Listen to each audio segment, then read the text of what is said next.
your Direct Care for the Homeless Act. Yeah. Obviously, we know that homelessness is a growing problem around the country, but particularly here in Oregon.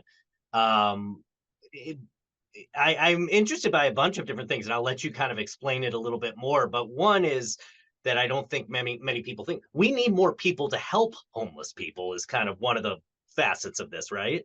Absolutely. And I think kind of just to take one step back, what you mentioned, the reason that I'm focused on this is because Oregon is in such dire need of some answer or working toward an answer that's something that we haven't tried or, we've been, more money or more time, but we still need, I think, to think outside the box. So that's one reason. The other reason is because you said it's across the country as well.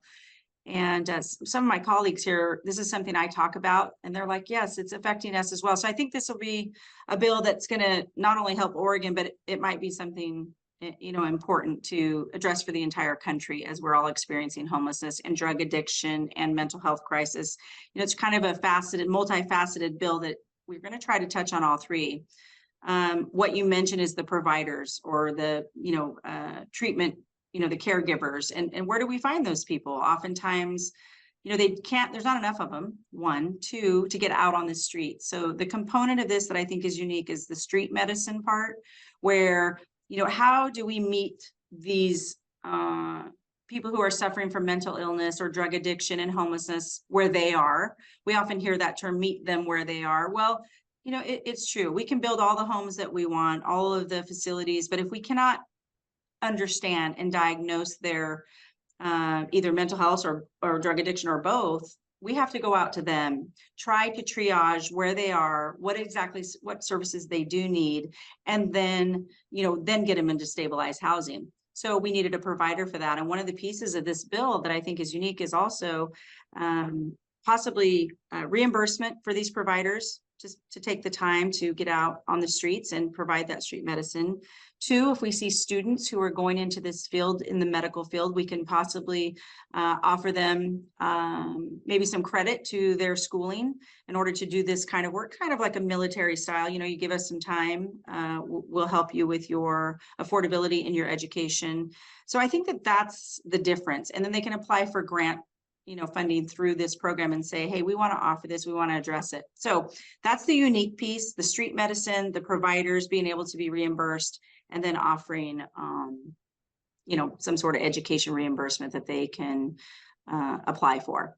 It's very interesting. It's, you think about when there's always these campaigns and you hear politicians talk about having a fresh voice, a change. It's like here, these are kind of different ways of thinking than I think we've always approached, I guess, the homelessness issue and maybe even some other issues. So here's an example of just maybe we need to look at things differently, right? Yeah, start, we can know what does work, but oftentimes we get pigeonholed into it's the only lane or the only way. And we spend, tens of millions, if not hundreds of millions of dollars. And when we don't see any outcome, we should probably pivot and change the way we're thinking. And that's the other part of this legislation, is that there is a report. This is a pilot program. Let's rethink these new ideas, and then let's do a report out on it to see if it is working. Let's measure it. I mean, I think that that's fair to the American people and to Oregonians to say, is this a benefit to the problem? Is this going to help either your business, your community, your family member? And then how do we measure it and then report back? That's the accountability piece also that I think is important to government, is check in. Is it making sense? So it addresses all of those things.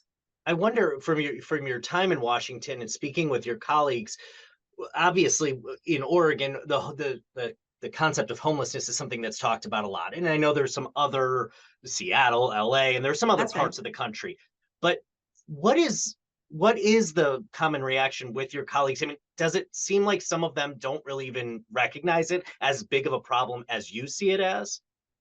Well, certainly we're being affected by it just because right outside the Portland metro area. And I think it's been going on for far too long. Then when you added, the really the devastation of COVID, now the economy, people are hurting, people are suffering. We're recognizing that there's more, again, diagnosis. There's more reasons why people are on the streets. Housing affordability, mental health issues, they don't know where to turn, drug addiction. And then when you have measure 110, add on to that, it might seem a little more prominent in the Portland metro area and then all of Oregon. If you go to Bend, Central Oregon, they're experiencing the exact same thing. And I think that that's failed policies, lack of leadership, and then the patient care that hasn't been addressed maybe in a different way. So there's lots of pointing fingers we can all do, but people elected me to try to come to Washington, figure things out, move the ball down the field, and come up with new ideas and new solutions for the problems that matter most. We see it from moms worried about their kids in their community, drug addiction. We see it from communities, businesses who are saying, how can I keep my business open when I'm dealing with the homelessness crisis? And there's these issues that are not being triaged and cared for. And then we're seeing family-owned businesses who've been there and they're trying, and they're having to close their doors after 20, 30, 40 years. So you're starting to see business groups look into it. We've been supported by lots of nonprofits on this issue. And now we're seeing businesses call up to our office and say, hey, we might want to support this and endorse this. Why is that? Well, because they're communities and they've heard from them to say, we need some sort of help. This might be an answer that we haven't heard before. Again, I pointed out how I was interested in sort of the jobs workforce aspect of this. You're also pushing for more careers in forestry and in that as well. Obviously, we're still in wildfire season and nobody wants to close that door yet, but we're nearing the end of another wildfire season with a lot of wildfires that burned throughout our state, although I think, knock on wood, it's been better than maybe we anticipated. I want to know how they're connected. What do you want to see there in terms of creating more jobs and how that might be able to help us, with our future wildfire seasons?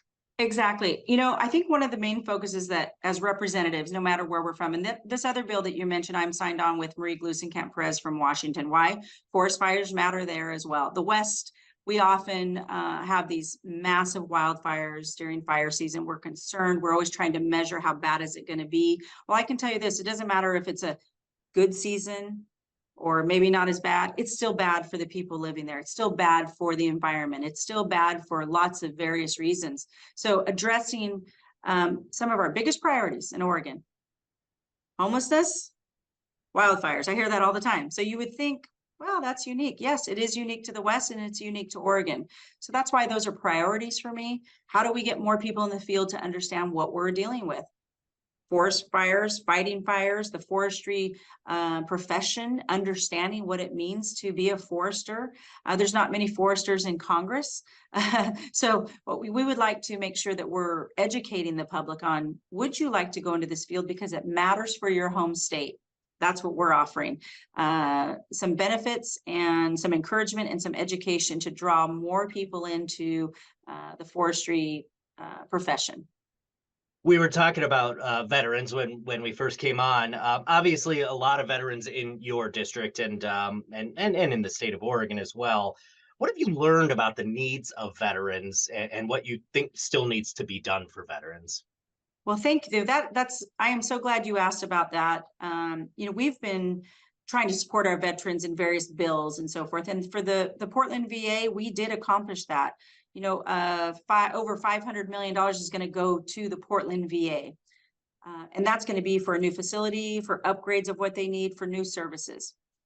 One of the issues, though, I hear is that's great for Portland. And oftentimes veterans can't drive necessarily from one end of my district to Portland to get to the services. So some of the other things that we're looking into and focusing on is even basic call centers, when they're making appointments for the VA, those are not easy to navigate. The agencies have really been loaded down sometimes with bureaucracy. We want to shine a light on that and say, how do we make it easier for you? How do you get your prescriptions? How do you see your physician? This is one bill that we did. One of the other bills that we did for homeless veterans is move that through that they can buy basic necessities, really a stipend for, oftentimes you hear they just need a phone. They just want to call a family member or they want to make an appointment for the VA and they haven't been able to do so. Just their basic necessities for if they're on the streets, and they'll get a small stipend to deal with just those everyday needs. It's really not a handout. It's a hand up. These people fought for our country, and I'm going to fight for them as I serve our country in this capacity. I want to work hard for our veterans at all levels. We'll switch gears. Do you support the impeachment inquiry into President Biden? Well, certainly, I think the inquiries, some people get confused about, is it an impeachment or is it an inquiry?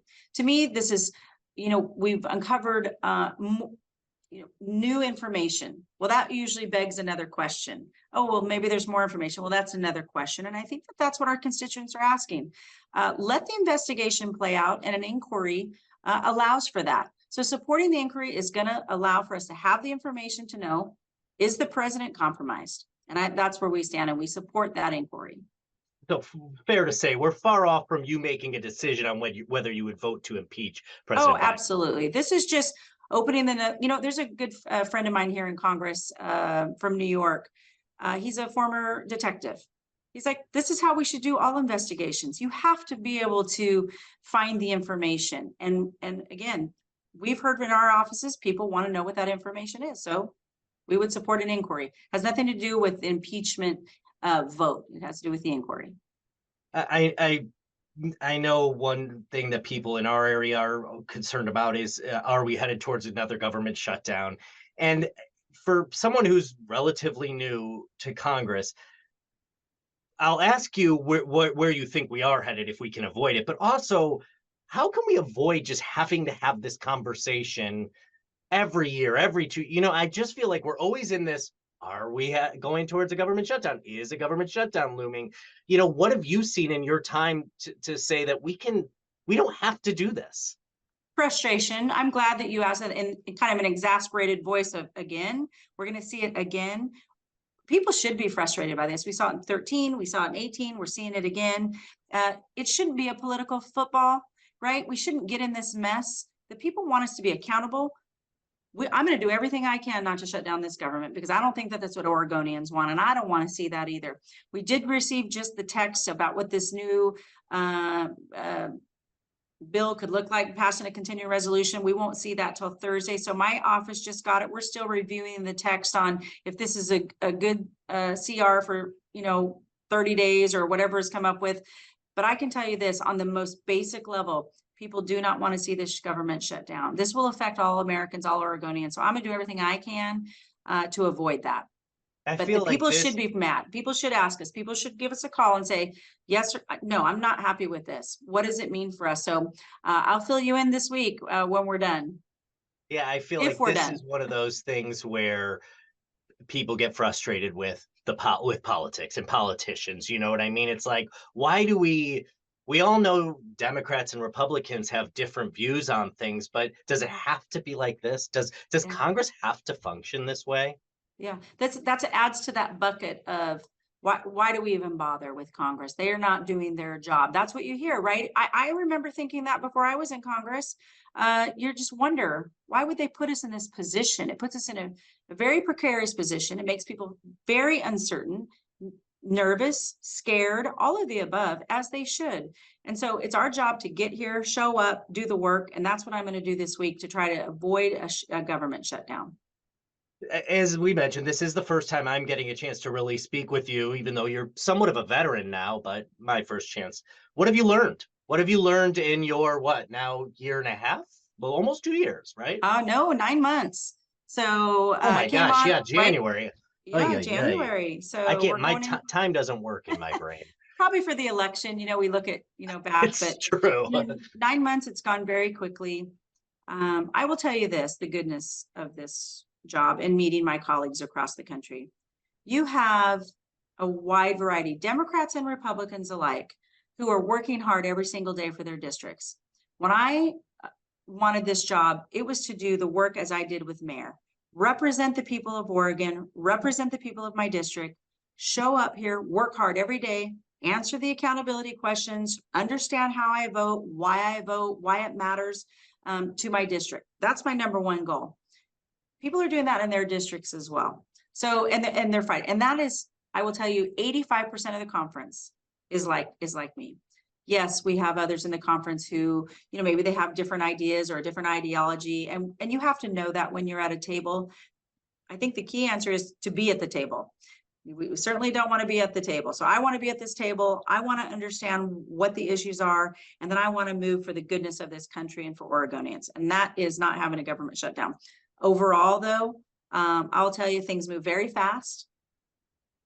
There are long days, we work hard, and we should be focused on what Oregonians want. And when they call my office, district office or here, and they say this is what they care about, the economy, what's happening with what's happening now, what are you doing for Oregon? And I'll tell you what we're doing for Oregon: childcare bills, the forestry bills, the fentanyl bills, homelessness bills. We don't just have one job, but the number one job is care what happens in Oregon, and that's what I stay focused on.